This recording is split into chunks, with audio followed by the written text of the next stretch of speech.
menurut saya Pak, tanpa Anda tanya, saya kalau mengikuti perkembangan ini secara teliti, saya itu punya kesimpulan sederhana. Dia itu nggak punya ijazah. Kenapa, Prof? Indikasinya banyak. Tapi yang paling nampak adalah memang dia tidak punya kapasitas sebagai seorang sarjana. Sarjana apapun. Sebab seorang sarjana itu punya struktur berpikir yang clear. Berbicara secara sistematik. Ini kalau lulusan sekolah tinggi ya, universal. Dia berpikir sistematis, dia bertutur kata yang teratur dan fokus. Dia tidak punya sama sekali kemampuan itu. Nah, yang kedua, ada apa sesuatu yang asli disembunyikan. Kalau dia mengatakan dia punya ijazah asli, kenapa dia sembunyikan? Jadi kalau menurut saya, yang selalu disembunyikan itu adalah sesuatu yang bermasalah. Secara tidak sadar, dia sebenarnya mengakui bahwa ijazahnya itu bermasalah, sehingga tidak sembarangan bisa ditunjukkan. Ya, takut ketahuan kan. Nah, hebatnya itu dia menyebutkan dia akan menunjukkan kepada pengadilan. Tapi pengadilan di Solo tidak ada ijazah juga muncul. Oke, dia nggak muncul juga. Dia mengatakan dia tunjukkan kepada polisi. Polisi mengaku cuma terima fotokopi. Jadi ini satu persoalan yang sulit kali dicerna secara logika gitu. Tapi kesimpulan saya, dia tidak punya ijazah. Tidak ada masalah. Dan saya sangat yakin dia tidak memiliki kapasitas yang standar saja tentang seseorang yang lulus universitas, apalagi lulusan UGM. Ya, kalau anda saja misalnya Pak Abraham Samad tiba-tiba percaya bahwa dia lulusan UGM, kalau orang UGM yang benar akan mengatakan saya tersinggung. Kok Anda menganggap dia UGM? Tidak ada UGM yang kualitasnya seperti itu.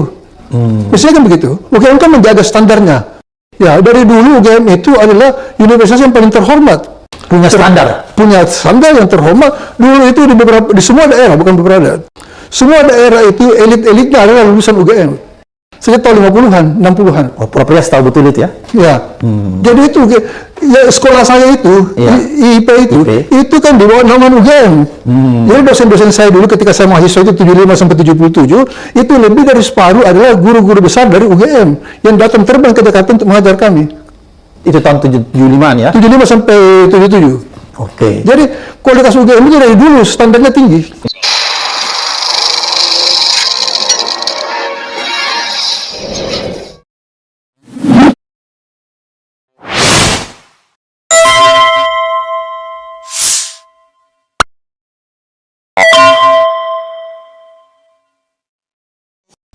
Assalamualaikum warahmatullahi wabarakatuh. Sobat RH sekalian, jumpa lagi kita di channel yang keren ini. Keren cadas. Ya, sobat RH sekalian, ya, tak percaya ijazah asli, Jokowi reasrasi, Jokowi pembohong, dia takut ketahuan. Itu pendapat Rias Rashid ya, namanya pendapat. Coba kita dengarkan dan coba kita baca. Mix up ya, melihat kasus Jokowi ini pasti mix reaction. Tapi di antara mix reaction itu tentu kita harus menggunakan logika yang lurus saja. Sebagaimana saya tuntun bahwa kalau Anda ingin mengatakan ijazah Anda asli dan memang benar-benar asli, maka itu mudah. Tapi kalau Anda ingin mengatakan ijazah Anda asli dan tidak ada yang aslinya, itu yang sulit. Karena itu untuk yang kedua ini Anda membutuhkan banyak instrumen untuk meyakinkan. Mulai dari survei, buzzer, kemudian Sylvester, Adi Armando, kemudian Freddy Demanik, ada siapa lagi ya, orang-orang yang memang bersedia menjadi bumper dari irasionalitas seperti mengenai ijazah ini, termasuk juga para pengacara ya. Jadi saudara sekalian, coba kita lihat ya, oke, bagaimana dan apa yang dikatakan oleh yang namanya Rias Rashid ya. Luar biasa, di belak-belakan. Oh, ini ada saya, ada di iNews ya, ada podcast iNews jenengi belak-belakan, namanya belak-belakan. Coba kita bacakan ini ya. Jangan lupa baca tadi, nasib pemalsuan Gibran di tangan Dasko, harus dia yang tendang. Ayo berani dengan Dasko, itu yang dikatakan oleh Koni. Tapi kalau ayo berani dengan Dasko ya tambahan saya sendiri. Dan ini yang dikatakan oleh Profesor Rias Rashid. katanya tak punya ijazah sehingga bohong macam-macam dan lain sebagainya. Coba kita bacakan dari suara.com ya. Tidak terasa sudah malam Sabtu lagi sih. Cepat sekali ya. Oke, coba kita bacakan ya, pelan-pelan bacanya. Tak percaya punya ijazah asli, Profesor Riaz Rashid. Titik 2, Jokowi pembohong, dia takut ketahuan. Suara.com. Oke, kita bacakan dulu ya. Suara.com, di tengah drama kasus ijazah yang masih berlanjut, Guru Besar Institut Pemerintahan Dalam Negeri IPDN Profesor Riaz Rashid melayangkan sindiran keras kepada mantan Presiden Jokowi. Pakar otonomi daerah itu tanpa tedeng aling-aling menyimpulkan jika Jokowi pembohong dan meragukan atas keabsahan ijazah S1 yang getol diungkit oleh kubu Roy Suryo dan kawan-kawan. Tudingan Jokowi pembohong itu karena sikap Jokowi yang dinilai selalu menyembunyikan dokumen krusial tersebut dari publik. Nanti saya ungkapkan skenario terakhir ya. Ini bukan rahasia lagi bahwa masyarakat kita itu taunya Jokowi itu pembohong. Ini dia tidak berpendidikan sekaligus pembohong, ujas Riaz dalam siniar yang tayang di akun YouTube Abraham Samad. Menurutnya keengganan untuk menunjukkan bukti otentik justru menimbulkan kecurigaan besar. Kalau dia punya ijazah asli, kenapa disembunyikan? Jadi menurut saya yang selalu disembunyikan itu sesuatu yang bermasalah. Tapi kesimpulan saya dia tak punya ijazah, tegasnya. Lebih jauh, ia bahkan meyakini bahwa dokumen yang selama ini pernah ditunjukkan oleh Jokowi ke publik adalah palsu. Jadi kalau ada ijazah yang dia pegang, waktu dia tunjukkan pasti palsu, sambungnya. Tidak mungkin yang asli itu disembunyikan, berarti memang Jokowi takut ketahuan, berarti memang palsu, ujarnya. Keraguan Riaz tidak hanya berhenti pada keaslian dokumen, tapi juga merembet pada kapasitas intelektual dan kepemimpinan Jokowi. Menurutnya tidak ada alasan untuk mempercayai perkataan seorang pemimpin yang ia anggap tidak memiliki kerangka berpikir yang intelek. Sama sekali tidak ada alasan untuk mengatakan bahwa Jokowi punya frame berpikir yang intelek. Maka itu saya tidak percaya omongannya, ungkap Riaz. Puncaknya ia menyoroti implikasi serius dari dugaan kebohongan itu terhadap tatanan negara. Menurut Riaz, tindakan tersebut merupakan pelanggaran berat terhadap konstitusi dan kebohongan terhadap seluruh rakyat Indonesia. Membohongi institusi negara, membohongi seluruh rakyat Indonesia, melanggar konstitusi, masa dia bisa melenggang begitu saja, sindir Riaz Rashid. Ya, sahabat sekalian, itu kata Riaz Rashid ya. Jadi sobat RH sekalian, kita butuh orang-orang yang speak out, speak up ya. Ngomong apa adanya dengan logika yang sederhana dan lurus ya. Jadi sama seperti orang lain. Ya, kalau memang ada aslinya ya tunjukkan saja. Masa kemudian disimpan? Justru kalau disimpan itu takut ketahuan. Begitu kata Riaz Rashid, sobat RH sekalian. Cuma ya, saya menganggap bahwa yang namanya kebohongan, yang namanya kekuasaan, yang namanya uang dan lain sebagainya, ya bisa membuat sesuatu yang rasional menjadi irasional. Sesuatu yang tampaknya pesimis dioptimis-optimiskan. Makanya dibilang Rocky dalam sebuah kesempatan, saya pesimis yang rasional, Anda optimis yang irasional. Jadi optimisme itu tidak didasarkan pada fakta dan data, tapi pada sesuatu yang ya dipaksakan beyond dari fakta dan data yang ada. Sebagai contoh misalnya kita bicara tentang ekonomi kita. Ekonomi kita ya di bawah target pertumbuhannya, di bawah 5%, padahal target 8%. Kalau kita bicara mengenai pesimis, ya fakta dan data mengatakan pesimis. Tapi kalau ditanyakan kepada penguasa, wah saya tidak sepesimis Anda, saya tetap optimis bangsa ini. Ya itu kan harapan, itu kan irasionalitas, itu kan sebuah cita-cita keinginan. Tetapi fakta hari ini membuat kita pesimis. Jadi dulu saya pernah ingat ya ada seorang aktivis namanya Taufik Razan dulu ya. Saya adalah seorang pesimis yang terukur. Kemana itu ya orang terakhir the last time dia ikut luntang-runtung membentuk kita ya, Kerapatan Indonesia Tanah Air. But right now we don't know exactly where is he ya, Taufik Razan. Jadi saudara sekalian, itu yang dikatakan Profesor Riaz Rashid. Nah, sekarang apa skenario yang sekarang ada di hadapan kita yang sedang saya rasa disiapkan bersama penegak hukum oleh kubu atau geng Solo ini? Pertama adalah akan coba dihindarkan, itu menurut saya ya, apapun yang terkait dengan pembuktian ijazah asli atau tidak. Dan itu sudah dimulai secara sembunyi-sembunyi dengan menghilangkan pasal 28 ayat 3 Undang-Undang nomor 1 tahun 2024 tentang informasi dan elektronik, transaksi elektronik, Undang-Undang ITE yang merupakan perubahan kedua. Pasal 28 ayat 3 itu mengenai menyebarkan berita bohong. Dihilangkan itu. Karena kalau menyebarkan berita bohong tidak dihilangkan, tetap dikenakan, ya maka tersangka atau terdakwa kalau seandainya ini maju ke pengadilan ya akan menuntut agar ijazah asli dihadirkan untuk melegitimasi apakah memang ada berita bohong atau tidak. Nah, itu sudah dihilangkan. Oke. Yang dugaan saya juga akan dihilangkan adalah Jokowi akan mencabut terakhir sebelum diajukan ke pengadilan akan mencabut pengaduannya. Jadi pasal mengenai pencemaran nama baik, fitnah misalnya, atau pencemaran nama baik dengan melalui dokumen elektronik pasal 27A, ya, itu akan dicabut dan tidak ada delik aduan, adanya delik umum.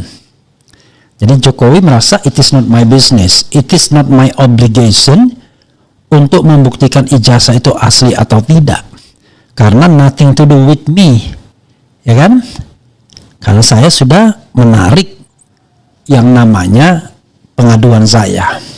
Maka yang tersisa adalah pilihannya adalah pasal-pasal yang diadukan oleh mereka yang terafiliasi dengan Jokowi yang jumlahnya 5 dan kira-kira 3 diantaranya naik pada tahap penyidikan. Maka pasal yang tersedia yang relevan, yang tidak ada kaitannya sama sekali dengan pembuktian ijazah adalah pasal penghasutan.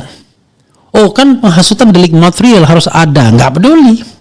Yang penting dikenakan dulu, soal terbukti atau tidak itu soal lain. Yang penting ijazah tidak dibuktikan. Pasal apa lagi? Pasal tentang menyebarkan kebencian. Kebencian yang berbau SAR ini, suku, agama, ras, ditambah dengan warna kulit, kebangsaan dan lain sebagainya. Ini persis sebagaimana dikenakan kepada Gus Nur dan Bambang Tri. Dan yang lebih ganas lagi, hasil pengembangan dari pihak penegak hukum pasal 32 dan pasal 35. Pasal 32 itu ancamannya 8 tahun, pasal 35 ancamannya 12 tahun. Nggak ada kaitannya untuk membuktikan palsu atau tidak. Karena itu sobat era sekalian, perlu kita orang-orang seperti Rias Rasyid ini yang berpikir waras dengan mengatakan, ya kalau memang ada aslinya, sudah lama akan ditunjukkan. Justru yang terjadi masalah adalah Jokowi takut ketahuan sehingga tidak mau menunjukkannya dan bahkan berusaha menghindarkan diri dari setiap arena yang memungkinkan ijazahnya itu dibawa dan untuk pembuktian. Oke. Kemarin seorang lawyer dari TIFA kemudian berencana untuk mengajukan gugatan ke KIP, Komisi Informasi Pusat. Alasannya adalah ini kan dokumen publik. Rupanya sudah kedahuluan dengan Jokowi punya lawyer, entah sengaja entah tidak. Jokowi sudah menitipkan ijazah tersebut ke Polda Metro Jaya. Dan Polda Metro Jaya bisa beralasan dengan pasal 17 ayat 1 kalau tidak salah Undang-Undang tentang Keterbukaan Informasi Publik, Undang-Undang 14 tahun 2008. Di situ dikatakan bahwa dokumen untuk pengembangan kasus hukum itu bisa dikecualikan dari prinsip keterbukaan informasi. Gimana coba ya? Nggak ada kesempatan lagi untuk kemudian menagih. Tunjukkan saja, nggak ada. Gimana mau menunjukkan orang yang aslinya sudah ditahan oleh Polda Metro Jaya? Kalau gitu fotokopinya kan sudah ditunjukkan oleh Bareskrim. Masa Bareskrim bukan yang dari fotokopi yang analognya? Jadi kelihatan betul ya kan main kucing-kucingan ya kan. Jadi sekarang Anda nggak bisa meminta Jokowi menunjukkan ijazahnya, orang disita. Lalu Polda Metro apakah nanti akan menghadirkan ijazah itu? Bisa saja dia mengatakan tidak relevan, kata jaksa. Kenapa? Ini bukan kasus pembuktian ijazah palsu. Ini kasus tentang ujaran kebencian. Kasus tentang penghasutan. Tidak ada kaitannya dengan ijazah palsu. Gawat kan? Gitulah kalau hukum tidak ditegakkan sebenar-benarnya, tetapi lebih melayani kepentingan-kepentingan tertentu. Itu prediksi saya yang dalam 3 skenario saya sudah berhasil kan. PN Solo akan mengatakan tidak dapat diterima alias NO, Bareskrim akan stop, kemudian Polda Metro akan laju. Ya terjadi kan? Nah sekarang dari yang laju tersebut kita akan lihat apakah Jokowi betul-betul punya niat untuk memperkarakan ini dan kemudian membuktikan ijazahnya itu asli, sebagaimana dia gembar-gemborkan ke teman angkatannya, angkatan 80. Jangan senang dulu. Kalau ijazahnya asli, kalau pengadilan memutuskan ijazahnya asli, Bapak Ibu boleh senang-senang. Tapi kalau keputusan pengadilan mengatakan ijazahnya palsu, berarti 88 semuanya palsu semua, kan begitu ya? Padahal itu it doesn't make sense, karena ijazah itu dicetaknya mungkin saja tahun-tahun berbeda, karena Wakidi alias Mulyono tahun 87 dia bilang tamat, mungkin format atau belangko ijazahnya sudah berbeda. Jadi tidak bisa gebiak uyah sama disamakan semua, begitu ya. Padahal kalau kita lihat apa yang dipegang oleh Dr. Tifa, Roy Suryo dan kawan-kawan itu beda dengan Jokowi punya ijazah yang ditampilkan oleh Bareskrim Mabes Polri dan Dian Sandi, karena pengamannya sampai 5, salah satunya watermark ya, dan lain sebagainya. Begitu sobat era sekalian ya. Coba kita bacakan ya. Pernyataan Jokowi saat itu bahwa dia kasihan kepada pihak-pihak penuntut keaslian ijazah mengindikasikan bahwa Jokowi telah berniat tidak terpuji sejak awal. Jokowi bukan seorang negarawan. Apakah kalah pilpres enak? Jadi saudara sekalian ya, hidup itu tidak semuanya orang berorientasi pada kekuasaan. Ya, sebagian berorientasi pada nilai. Kalau cuma soal menang-menangan, mudah bro. Saya udah ditawarin sebagai tim Prabowo, enggak mau. Tawaran itu diberikan kepada saya ya sekitar setelah bulan masih bulan puasa atau setelah bulan puasa tahun 2022. Tapi saya mengatakan sama tim suksesnya yang sekarang jadi salah seorang wakil menteri, saya bilang saya ini menganggap Jokowi gagal, karena itu saya akan mencari orang dengan spektrum terjauh dari Jokowi. Pada waktu itu saya mengira yang akan di-endorse oleh Jokowi adalah Ganjar dan Prabowo, kemudian dari spektrum tengah, dan Anies dari spektrum terjauh. Ternyata terbalik. Spektrum terdekatnya Prabowo. Mungkin benar kata RG, ijazah Jokowi mungkin asli tapi pemiliknya palsu. Orkestrasi masalah ijazah ini sangat membingungkan. Harusnya Prabowo bisa menyelesaikan masalah ijazah dengan cara yang murah dan mudah. Gimana cara menyelesaikannya Prabowo? Ya itu tadi, ganti Kapolri, perintahkan penegak hukum untuk menyelesaikan kasus ini seluruh-seluruhnya sebaik-baiknya. Mudah. Orang petunjuknya sudah bejibun. Bagaimana mungkin ada nama-nama yang bisa dimintai keterangan tapi tidak dimintai keterangan? Siapa? Misalnya Kasmujo, kemudian Pak Iman, Widodo, Anggit Nugroho, kemudian Eko Sulistyo, Sigit Widiawan, kemudian Andi Wijayanto, ya kan? Edi Marsudi ya. Jadi banyak yang bisa dimintai keterangan sebagai calon pemberi keterangan, baik sebagai saksi maupun sekedar petunjuk. Jadi nggak mungkin kalau nggak ada bukti sama sekali. Wah, sulit dijadikan alat bukti. Ada putusan pengadilan yang merupakan sumber primer. Ada Rismon, ada Tifa, ada Roy Suryo. Jadi nggak mungkin lah ya. Oke. Bilang beda kan belum lihat. Ya kan minimal referensi kita apa yang disampaikan oleh Dian Sandi dan Bareskrim Mabes Polri. Itu kan sumber sahih kita ya. Lalu bilang, wah itu berbeda. Ya berbeda, coba tunjukkan. Nggak bisa. Selama kabinet titipan rezim Jokowi masih bercokol di pemerintahan, tentu jauh dari harapan. Prabowo tetap waspada terhadap geng Solo yang ambisius kekuasaan. Lihat data-data yang dipublish Bareskrim, ijazah nggak sah. Bukan hanya ganti Kapolri, seluruh kabinetnya. Kemudian sudah saatnya rakyat memburu para perampok uang negara yang bercokol menjadi komisaris BUMN. Orang-orang dah pada bosan ijazah meluluh korupsi konten. Ya kita ini kan sederhana, justru karena kita mengikuti apa yang dimaui oleh netizen ya. Kalau memang netizen tidak mau lagi ngomong tentang ijazah, ya itu akan tercermin dengan sendirinya. For the time being, kelihatannya ya itulah yang dicari sebagai bagian dari hak asasi manusia, the right to information. Begitu sobat era sekalian ya. Terima kasih. Wassalamualaikum warahmatullahi wabarakatuh. Keren.